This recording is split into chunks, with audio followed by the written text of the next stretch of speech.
Di antara ulama yang sempat tinggal di Baghdad adalah Imam Abu Hanifah. Maka Imam Abu Hanifah itu berguru kepada murid-muridnya Abdullah bin Mas'ud. Kemudian dari fatwa murid-murid Abdullah bin Mas'ud itulah Imam Abu Hanifah merumuskan konsep berfatwa metode istinbat. Itu sebabnya untuk fatwanya mereka. Jadi cenderung dia mencontoh Ibnu Mas'ud. Dari situ dia ambil ilmunya. Nah, kalau Abdullah bin Umar itu seperti Zaid bin Sabit, Abdullah bin Umar itu di Madinah. Siapa yang mengambil ilmu dari ilmu mereka berdua? Imam Malik. Abdullah bin Abbas di Mekah. Maka Imam Syafi'i di mana dia mengambil? Dia belajar dari Imam Malik. Karena dia sempat setelah dia menghafal Quran di Palestina, dia berkelam langsung ke Madinah. Masih belasan tahun umurnya dia ketemu dengan Imam Malik dan berguru. Dan dia menghafal di depan Imam Malik buku yang disusun oleh Imam Malik dalam hadis Rasulullah, yaitu Muwatta Imam Malik. Nah, setelah itu Imam Malik menganjurkan dia ke Baghdad. Maka di Baghdad Imam Syafi'i jumpa pula dengan murid-muridnya Abdullah bin Mas'ud dan murid-murid Imam Abu Hanifah.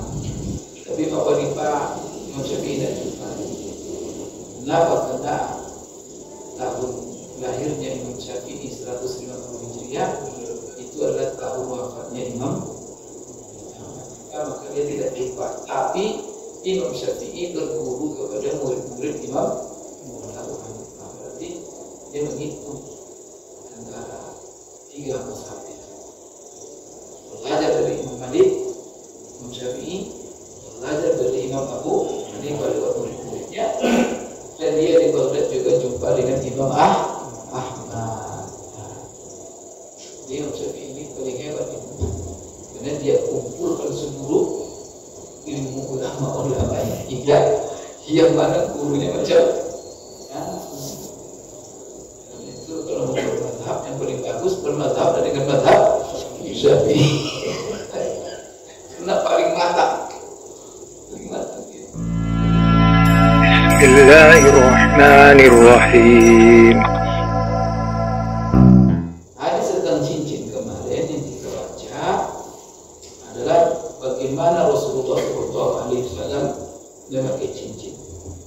Pertama, Bapak Ibu sekalian, yaitu dari hadis Ali bin Abi Thalib yang menceritakan kepada kita bagaimana cara Rasulullah memakai cincinnya.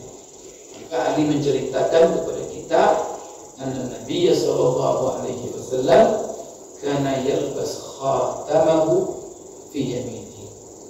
Bahwa Rasulullah sallallahu alaihi wasallam, kata Ali bin Abi Thalib, memakai cincinnya di tangan kanannya. Tangan kanannya itu di mana? Ada satu riwayat dikatakan yaitu di jari kelingkingnya. Ini dari Ali bin Abi Thalib. Kemudian kita juga baca kemarin hadis dari Hammad bin Salamah. Hammad bin Salamah menceritakan, Ra'aitu ibn Abi Rafi'. Saya melihat Ibn Abdul Rafi' ini adalah Abdul Rahman bin Abi Rafi'. Ini adalah dahulu hambanya Rasulullah. Jadi budak yang dimerdekakan oleh Rasulullah SAW, sehingga dia disebut Maula Nabi Sallallahu Alaihi Wasallam. Jadi Muhammad bin Salamah ini dari kalangan tabi'in, dia cerita, saya menyaksikan Ibnu Abi Rafi', yaitu Abdul Rahman bin Abi Rafi', itu orang yang dimerdekakan Rasulullah SAW, itu sahabat. Dia memakai cincin di sebelah kanannya. Kata Muhammad bin Salamah, Maka Ahmad mengatakan fasa'altuhu an dzalik. Lalu saya bertanya kepada Ibnu Abi Rafi, Abdurrahman bin Abi Rafi, kata Ahmad, saya bertanya, kenapa kamu pakai cincin di sebelah kanan? Lalu Ibnu Abi Rafi menjawab, ra'aitu Abdullah bin Ja'far yatakhattam fi yamini. Saya melihat Abdullah bin Ja'far dia memakai cincin di tangan kanannya. Siapa pula Abdullah bin Ja'far? Yaitu Ja'far bin Abi Thalib. Jadi ada namanya Ja'far ini yaitu saudaranya Ali. Jadi Ali bin Abi Thalib. Salah satu saudara Ali namanya Ja'far bin Abi Thalib.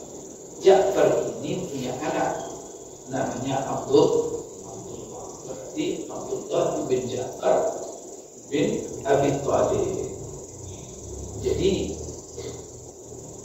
siapanya Abu Thalib berarti Abdullah ini. Kalau Ja'far anaknya, berarti Abdullah itu adalah cucunya Abu Thalib. Abu Thalibnya kan tak sempat beriman, tapi anak-anaknya banyak menjadi pahlawan-pahlawan dalam Islam. Tapi kalau dia tak beriman, bagaimana? Bagaimana memberi syafaat nanti anak-anaknya? Mungkin sudah tak bisa. Siapapun orangnya, kalau dia meninggal dalam kondisi tak beriman, tak akan masuk surga. Mungkin kata ulama ada sedikit syafaat yang meringankan azab neraka. Jadi bukan masuk surga. Nah, sudah menekankan orang yang tidak dalam kondisi beriman akan masuk surga. Tapi kalau mati dalam keadaan beriman, sebanyak apapun dosanya, maka dia akan masuk surga. Itulah perjuangan kita selalu doakan Allah mu'tim lana a'malana wa ajalana bil husnil khatimah. Di Abdullah bin Ja'far bin Abi Thalib ini dia apa namanya diriwayatkan oleh Ahmad bin Salam. Jadi Abdullah bin Ja'far ini berkata, saya melihat Ja'far yang berkata Ibnu Abi Rafi, yaitu Abdurrahman, saya melihat Abdullah bin Ja'far cucunya Abu Thalib memakai cincin di tangan kanannya. Maka Abdullah bin Ja'far, dan dia berkata, Abdullah bin Ja'far berkata, kana Rasulullah sallallahu alaihi wasallam yatakhattam fi yamini. Artinya Abdullah bin Ja'far menceritakan bahwa Rasulullah sallallahu alaihi wasallam memakai cincin di tangan kanan. Jadi tadi Ali menceritakan Rasulullah memakai cincin di tangan kanan. Sekarang Abdullah bin Ja'far bin Abi Thalib juga menceritakan bahwa Rasulullah sallallahu alaihi wasallam memakai cincin di sebelah kanannya. Nah, kita kemarin sudah menceritakan sedikit tentang sejarah Abdullah bin Ja'far bin Abi Thalib. Ja'far ini pernah ditunjuk Rasulullah menjadi pemimpin kabilah yang hijrah ke negeri Habasyah. Lalu hijrah dia dengan istrinya ke negeri Habasyah akibat tekanan-tekanan orang-orang kafir Quraisy terhadap mereka yang masuk Islam, beriman kepada Rasulullah sallallahu alaihi wasallam. Lalu Rasulullah sallallahu alaihi wasallam, di ibunya namanya Asma bintu Umais Al-Khaz'aniyah. Kata Rasulullah, hijrahlah kalian mencari aman. Kemana hijrahnya? Ke Habasyah. Di situ ada raja Najasyi, orangnya baik, raja itu adil, itu agamanya Nasrani. Lalu berangkatlah dia. Maka dua suami istri berangkat ke Habasyah. Lalu istrinya sedang hamil. Maka Abdullah bin Ja'far ini lahir di negeri Habasyah. bin Ja'far orang pertama yang lahir dari kalangan umat Islam di negeri Habasyah. Itu ditanya siapa umat Islam, orang Islam pertama yang lahir di negeri Habasyah. Maka jawabannya Abdullah bin Ja'far. Kalau dia lahir ketika orang tuanya diperintahkan oleh Rasulullah hijrah ke negeri Habasyah. Ini ya, banyak berbuat juga hadis dari Rasulullah Sallallahu Alaihi Wasallam. Jadi ini yang diceritakan oleh Abdullah bin Ja'far bahwa Rasulullah SAW memakai cincin, yaitu di sebelah kanannya, dan itu adalah di jari kelingkingnya. Baik, ini kemarin video sudah kita baca. Sekarang Bapak Ibu sekalian, ini sudah berapa orang menceritakan dua, Abdullah bin Ja'far dengan Ali bin Abi Thalib. Rasulullah memakai cincin sebelah kanan. Sekarang dari Jabir bin Abdullah, kita kembali ke Jabir ya. Jabir ini sudah Jabir. Berarti dia juga orang dekat dengan Rasulullah SAW. Jabir bin Abdullah menceritakan pula kepada kita. Apa yang dikatakannya? Menceritakan kepada kita bagaimana Rasulullah memakai cincin. Maka Jabir bin Abdullah, cerita beliau ini banyak sekali. Banyak keunikan, bahkan mujizat Rasulullah SAW dinampakkan Allah dalam hubungan kisah dengan Jabir. Salah satunya Ibu, karena Jabir ini ikut perang dengan Rasulullah SAW. Jadi ketika perang, Jabir ini selesai perang, pulanglah kafilah. Jadi biasanya Rasulullah sebagai panglima perang, dia tidak di depan. Kalau berangkat dia di depan, kalau pulang dia pada belakang. Tidak seperti orang sekarang, panglima kalau berangkat paling belakang, pulang Rasulullah naik. Nah, berangkat paling awal depan dia. Jadi mimpi. Nanti kalau pulang paling belakang. Kenapa? Karena dia mengontrol tentara-tentaranya yang mungkin ada masalah, ada ketinggalan, ada yang ya macam-macam. Jika beliau dari belakang. Jadi Jabir ini orang sudah berangkat, udah belajaran, dia asik saja dengan ontanya. Sudah bergerak-gerak ontanya. Sudah kalau ontanya bergerak, berdiri, tumpang lagi. Sudah loyo ontanya. Jadi nampak dia Rasulullah. Nah, kenapa kau tak jalan? Onta saya ini Rasulullah sudah tua. Rasulullah, saya mau tinggalkan aja lagi. Onta tadi mau tinggalkan, dia mau jalan kaki sudah capek. Sini. Rasulullah pukulan dari Rasulullah kain pukulan dari pukul Rasulullah langsung berlari. Maka Rasulullah sudah naik. Sehingga apa? Saking kencangnya untuk itu apanya? Sehingga dapat kafilah yang sudah berlari kencang sekali. Jabir bilang, tidak pernah merasa sekencang ini dari semenjak dipukul oleh Rasulullah. Masya Allah, mujizat juga.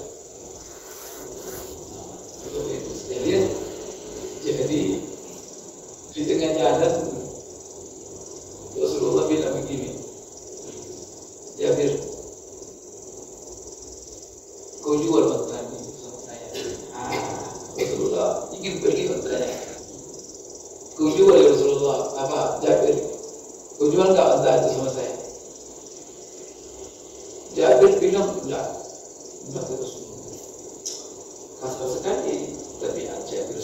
Rasulullah tadi kan sudah mau tinggalkannya. Sekarang jalan otaknya kita ke Rasulullah mau beli dia enggak mau. Jadi apakah itu sifat kasar Jabir? Maka analisanya bukan begitu. Dia pengen menghadiahkan onta itu, jadi jangan dijual sama Rasulullah. Maka dia pengen ngasih. Enggak, Rasulullah saya enggak akan jual sama kamu. Jual aja Jabir. Enggak, Rasulullah. Karena Rasulullah ngotot. Nah, akhirnya enggak apa-apa Rasulullah. Nah, saya jual. Berapa kamu jual? Sekian. Nah, Rasulullah ketika itu tawarkan. Kamu jual sekian ya. Rasulullah mau apa aja, mau hijrah. Terus sambil berjalan beriringan dengan Jabir, jadi sambil berjalan itu ceritanya. Kau jual ya untuk sama saya ya. Itu dia pengen berbuat baik kepada Jabir. Nanti endingnya kita lihat sendiri. Jadi ya berapa ya Rasulullah? Ini sepakat dengan harga sekian dinar, dirham. Cuma Jabir punya syarat. Ya Rasulullah, saya jual unta ini kepada kamu, tapi saya bawa dulu unta ini, saya tunggangi dulu. Jangan sekarang diambil Rasulullah dari kaki saya. Jadi sekarang jual belinya sekarang, tapi saya pakai dulu sampai ke Madinah. Nanti sampai di Madinah baru kau ambil. Ya, maka di situ waktu itu banyak nih pelajaran daripada hadis ini. Salah satunya boleh ke dalam sebuah transaksi itu 2 akad. Ini 2 akad ini. Transaksinya jual beli, tapi di samping jual beli ada pula akad servis kan, artinya dia menunggang dulu sampai ke Madinah. Nah, maka akad 2 akad itu tidak ada masalah selama akad itu tidak membawa kepada riba. Jadi akhirnya waktu itu sekalian sampai di Madinah, lalu Rasulullah datang mengambil unta. Akhirnya Rasulullah SAW datang, kemudian dibayar Rasulullah, ini harga unta. Nah, itu dibawa Rasulullah unta tadi. Belum jauh Rasulullah SAW membawa unta itu, dibalikkan Rasulullah. Ini unta uang. Ambil duitnya, ambil untanya. Maka saya ingin memberikan kepada dapat Jabir, dapat duit, dapat pula unta. Subhanallah. Oh begitu baiknya Rasulullah. Tidak ada yang seperti itu.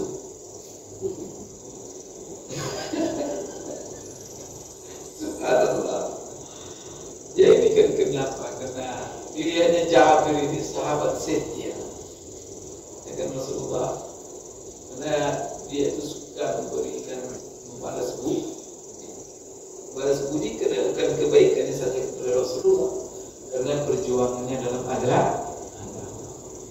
Kita perlu ada orang tulus berjuang agama, seperti menjaga masjid, menjaga dakwah, benar itu perlu. Rasulullah begitu. Dia selalu perlu ada orang-orang yang berjasa kepada agama itu. Maka apa? Rasulullah pasti memberikan hadiah-hadiah kepada Jabir itu. Dia ikut berjihad. Bagaimana ketulusannya? Sebab salah satunya sahabatnya pernah kita ceritakan namanya Rabi'ah bin Ka'ab al-Aslam. Dia lihat ketulusan dia bagaimana menyervis Rasulullah, cintanya kepada Rasulullah. Minta aja Rabi'ah. Kau minta apa? Saya kasih. Tawar pun Rasulullah. Ya Rasulullah, saya minta satu saja. Apa itu? Kepingin saya menemanimu besok di dalam surga. Satu surga dengan kami Rasulullah. Kenapa maksudnya? Terus tawarkan lagi. Tidak ada lain. Itu dari kau minta. Itu sudah Rasulullah. Tidak ada lain. Kalau itu kau minta, bantu aku. Maka apa kata Rasulullah? Ini ala nafsika bikasratis sujud. Bantu aku untuk mewujudkan cita-citamu itu dengan memperbanyak banyak sholat ya. Malam, sholat sunnah, dan sholat waktu saja banyak sholat. Kalau kamu berbanyak sholat, insyaallah kita nanti bersama di dalam surga. Ini bukan untuk dunia. Jadi begitu Bapak Ibu sekalian, ini kisah Jabir. Banyak lagi kisah menarik tentang Jabir bersama Rasulullah Sallallahu Alaihi Wasallam. Jabir yang menceritakan kepada kita bagaimana cara Rasulullah memakai cincin. Maka kata Jabir, anna Nabi Sallallahu Alaihi Wasallam kana yatakhattamu fi yamin. Bahwa Rasulullah Sallallahu Alaihi Wasallam memakai cincin di tangan kanannya. Ini Bapak Ibu dari Jabir. Baik. Sekarang Bapak Ibu sekalian, ada lagi hadis yang lain. An Salt bin Abdullah qala ra'aitu Ibn Abbas yatakhattab fi yaminih wa la ikhal illa qala ra'aitu Rasulullah SAW yatakhattab fi yaminih. Jadi sudah berapa sahabat itu? Pertama Ali, kemudian juga Abdullah bin Ja'far, kemudian Jabir. Ini sekarang hadis dari Abdullah bin Abbas. Abbas menceritakan kepada kita bagaimana Rasulullah memakai cincin. Maka Abdullah bin Abbas diceritakan oleh Salt bin Abdullah bin Naufal bin Haris bin Abdul Muttalib al-Hashimi. Faqih ulama yang abid. Apa dia katakan? Saya melihat Ibnu Abbas memakai cincin di tangan kanannya. Wala ikhalah illa qala, dan asal tak silap aku, itu katanya. Wala ikhalah itu kalau aku tak silap. Abdullah bin Abbas berkata, apa kata Ibnu Abbas? Ra'aitu Rasulullah SAW yatakhattab fi yamini. Saya sendiri menyaksikan, kata Abdullah bin Abbas, Rasulullah memakai cincin di tangan kanan. Sudah berapa sahabat itu? Sudah 4 sahabat. Baik Bapak Ibu sekalian. Sekarang hadis berikutnya. Sampai kita nanti apakah salah nanti memakai cincin? Sudah kita uraikan kemarin bagaimana pandangan ulama memakai cincin di tangan kiri. Ini semua sahabat tadi itu menceritakan bahwa Rasulullah SAW memakai cincin di tangan kanannya. Dari Ibnu Abbas juga menceritakan bahwa dia mengatakan ra'aitu Rasulullah SAW yatakhattab fi yamin. Jadi tadi kita melihat, setiap dia mengatakan aku melihat, nanti orang yang melihat Ibnu Abbas ini masing-masing mereka itu pakai cincin di tangan kanan. Kemudian datang orang bertanya, kenapa kamu pakai cincin di tangan kanan?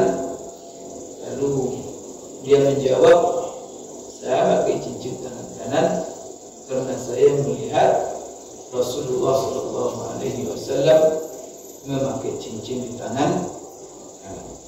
Maka di sini Bapak Ibu sekalian menunjukkan bahwa sahabat itu betul komitmen dengan mencontoh Rasulullah, sehingga mereka betul-betul saling mewarisi apa yang dibuat Rasulullah.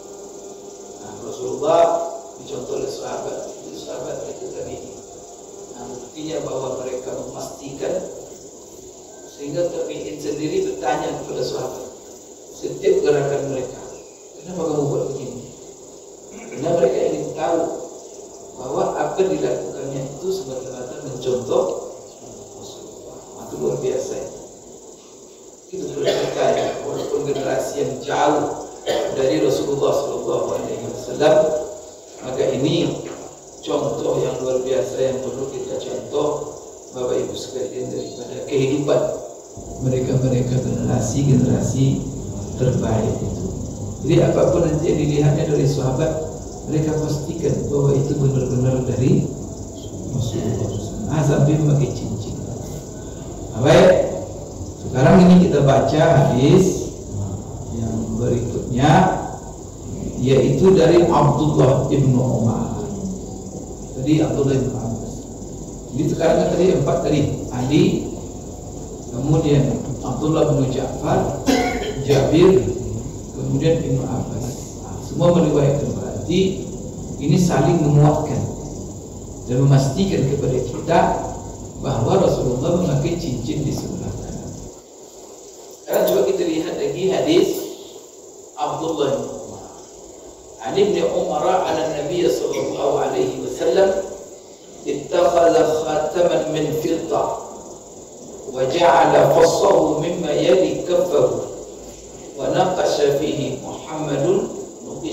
Muhammadun Rasulullah wa naha an yanqusha ahadun alaihi wa huwa alladhi saqata min mu'ayqib fi bi'ri Aris. Apa makna hadis ini? Dari Abdullah bin Umar. Siapa Abdullah bin Umar? Ini adalah sahabat Rasulullah SAW. Dia adalah anak Umar bin Khattab. Dia ini sahabat yang sangat cerdas. Dia ini ulama sahabat. Sampai Bapak Ibu Ibnu Qayyim mengatakan ilmu ulama-ulama yang mereka bukan ilmu mereka dalam berbagai mazhab fikih, ulama Syafi'i, Imam Abu Hanifah, Imam Malik. Dari mana ilmu-ilmu mereka itu? Semua ilmu-ilmu mereka itu adalah ilmu-ilmu dari sahabat Rasulullah. Siapa sahabat-sahabat?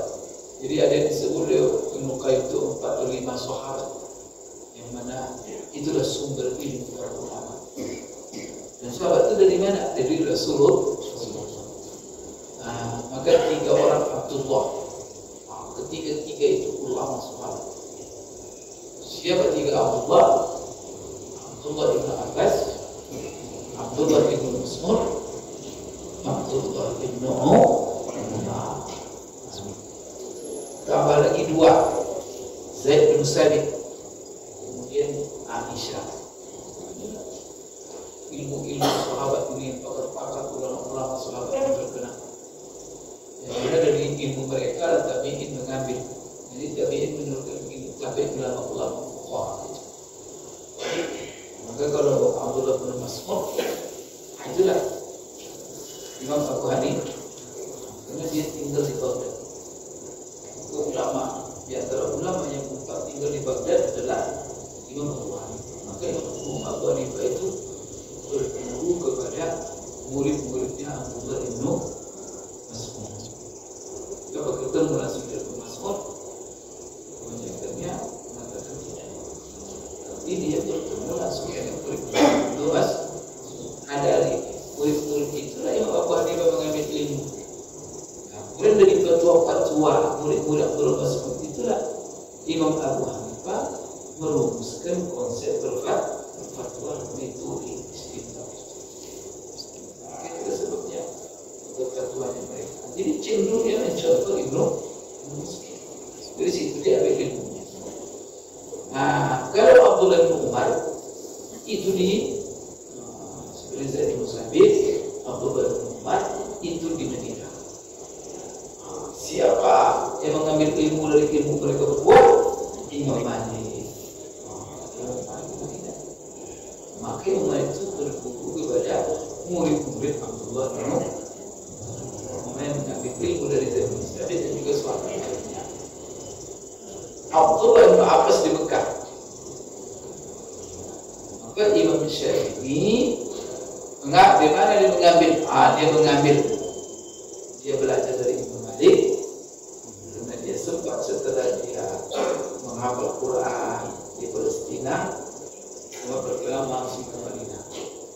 masih belasan tahun umurnya dia ketemu dengan Imam Malik dan berguru, dan dia hafal di depan Imam Malik buku yang disusun oleh Imam Malik dalam hadis Rasulullah, yaitu Muwatta Imam Malik. Nah, setelah itu Imam Malik menganjurkan dia ke Baghdad. Maka di Baghdad Imam Syafi'i jumpa pula dengan murid-muridnya Abdullah ibnu Mas'ud dan murid-murid Imam Abu Hanifah. Tapi Imam Abu Hanifah Imam Syafi'i tidak jumpa. Kenapa? Karena tahun lahirnya Imam Syafi'i 150 Hijriah itu adalah tahun wafatnya Imam Hanifah, maka dia tidak jumpa. Tapi Imam Syafi'i berguru kepada murid-murid Imam Abu Hanifah. Berarti dia menghitung antara 3 mazhab itu. Belajar dari Imam Malik, Imam Syafi'i, belajar dari Imam Abu Hanifah lewat murid-muridnya, dan dia di Baghdad juga jumpa dengan Imam Ahmad. Jadi Imam Syafi'i ini paling hebat ini, karena dia kumpulkan seluruh ilmu ulama yang mana gurunya macam itu. Kalau mau bermazhab yang paling bagus bermazhab dengan mazhab Syafi'i karena paling matang ketemu dengan hadis dari Imam Ahmad, Imam Malik, dan semuanya. Nah, jadi Bapak Ibu sekalian, jadi Abdullah bin Umar ini cuma ada kisah mungkin menarik sedikit. Jadi Umar bin Khattab ketika dia jadi khalifah, dia tempat ditusuk sedang sholat, mati dia.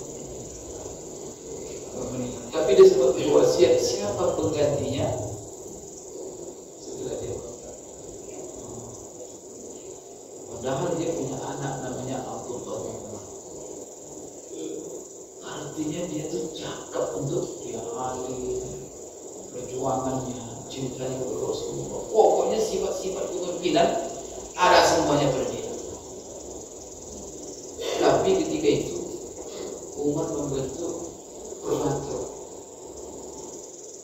Jadi ditunjuknya 5 orang permatur untuk menunjuk siapa pengganti dia. Yang herannya dia tidak tunjuk anaknya. Padahal anaknya itu paling kenapa? Ya aku katakan membangun dinas.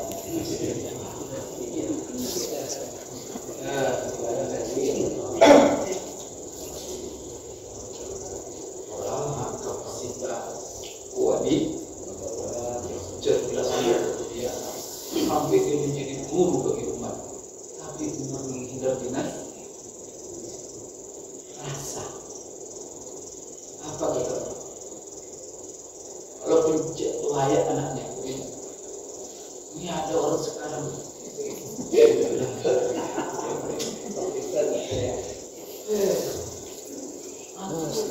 berhujah-hujah pula itu. Banyak teman Rasulullah pemimpin muda.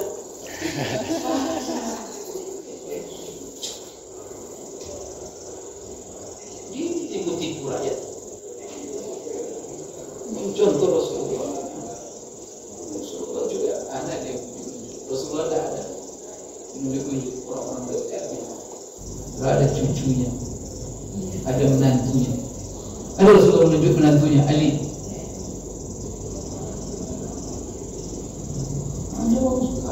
Ada orang sekarang sampai cucu, cicinya belum lahir sudah tunjuk juga. Astagfirullah. Tapi nggak heran kita. Yang heran itu yang mengiyakannya itu yang kita heran itu. Yang mengiyakannya itu. Nah, pendidikannya bilang kenapa? Ini konsekuensi ke politik. Kalau di sana yang diikut mau politik mau apa? Terus seandainya benar baru. Maka gimana ilmu itu apa benar? Apa yang suka ilmu benar ini? Tidak ada masuk anaknya di situ. Sehingga sahabat lain juga memuncul waktu itu. Kenapa tak masuk anak kamu? Itulah bersihnya mereka. tidak ngelumah. Seolah-olah tidak ada di bangsa ini lagi orangnya cerdas.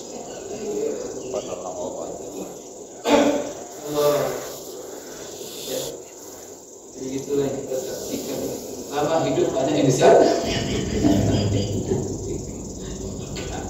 Sabarnya. Kata Musa kepada Bani Israel, Ista'inu billah, tolonglah kepada Allah, sabarkan. Innal arda lillah, bumi ini milik Allah, bukan milik keluarga. Bumi ini bukan milik keluarga ini. Indonesia ini milik siapa? Bumi ini milik Allah ini.